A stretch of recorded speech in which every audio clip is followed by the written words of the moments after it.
Le travail d'un scientifique, c'est avant tout de faire des découvertes, de faire avancer le monde.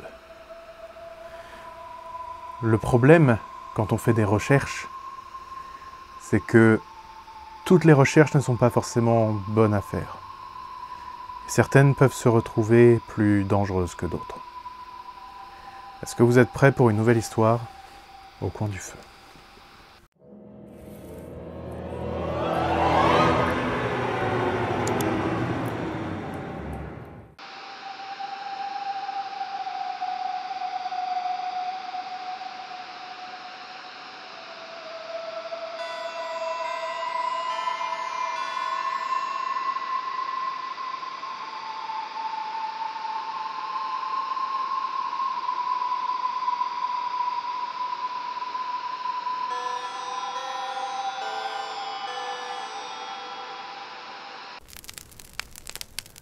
Cela faisait des dizaines d'années que je faisais ces recherches. Des avances, puis des déconvenues. Je pensais avoir un résultat, mais quelque chose d'autre ne fonctionnait plus. Je savais que mes recherches pouvaient avoir un grand impact dans ce monde. Je pouvais changer les choses. Je travaillais dans la robotique. Je cherchais à créer des robots qui auraient l'air le plus humain possible, permettant de travailler dans les lieux où on a besoin de contact humain. Dans les milieux médicaux par exemple. J'avançais lentement depuis des années car dans ces recherches nous nous retrouvons face à des contraintes techniques. Pour permettre le plus de réalisme possible, il faut être capable de faire rentrer une machinerie complexe dans un corps réduit. Mais il n'y a pas que cela, il faut aussi avoir de quoi faire une peau synthétique parfaite. La ressemblance ne peut avoir de défaut, sous peine de se retrouver dans ce qu'on appelle la vallée de l'étrange, théorisée par Mashiro Mori. Pour faire simple, plus un robot a des traits proches d'un visage humain, plus ses imperfections deviennent monstrueuses.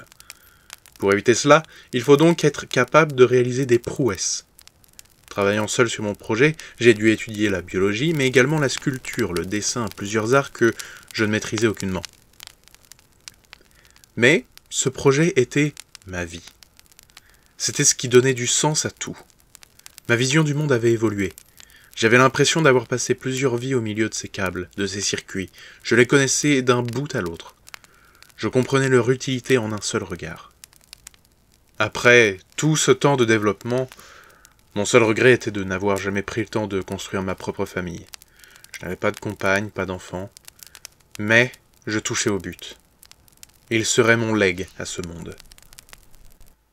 Assis à mon bureau, j'observais les prototypes finis, se tenant dans mon atelier. Ils étaient bluffants de réalisme. Moi-même, j'aurais été incapable de les reconnaître au milieu d'une foule. Je m'endormais sur ce même bureau, comme je l'avais fait des centaines de fois auparavant, oubliant le reste. « Tu dors ?» J'ouvrais les yeux avec surprise. Qui pouvait bien être entré dans mon laboratoire? Je me redressai, je vis alors un de mes robots, face à moi. Il me ressemblait parfaitement. « Que fais-tu là ?» Je pourrais te retourner la question, il me semble. Eh bien, non, je dormais après avoir travaillé sur vous. Comment as-tu fait pour te déclencher seul? Pardon? Un dysfonctionnement. C'est un dysfonctionnement qui t'a déclenché? Non. C'est toi qui as un dysfonctionnement. Non, je ne suis pas un robot comme toi. Le corps humain n'a pas de dysfonctionnement. Tu te prends pour un humain? Comme c'est intéressant. Il faudrait que je prenne cela en compte dans vos prochaines mises à jour. Je suis un humain. Je suis votre créateur. C'est pas possible. C'est moi votre créateur. J'observais ce robot un instant. Il me ressemblait parfaitement, parlait comme moi. C'était très perturbant. En me concentrant un peu plus sur son visage, je remarquai quelques imperfections étranges. Son visage n'était pas symétrique. Sa peau avait quelques trous. Ses cheveux étaient un peu gras. Tout cela me le rendit si perturbant. Je pensais directement à la théorie de Mashiro Mori.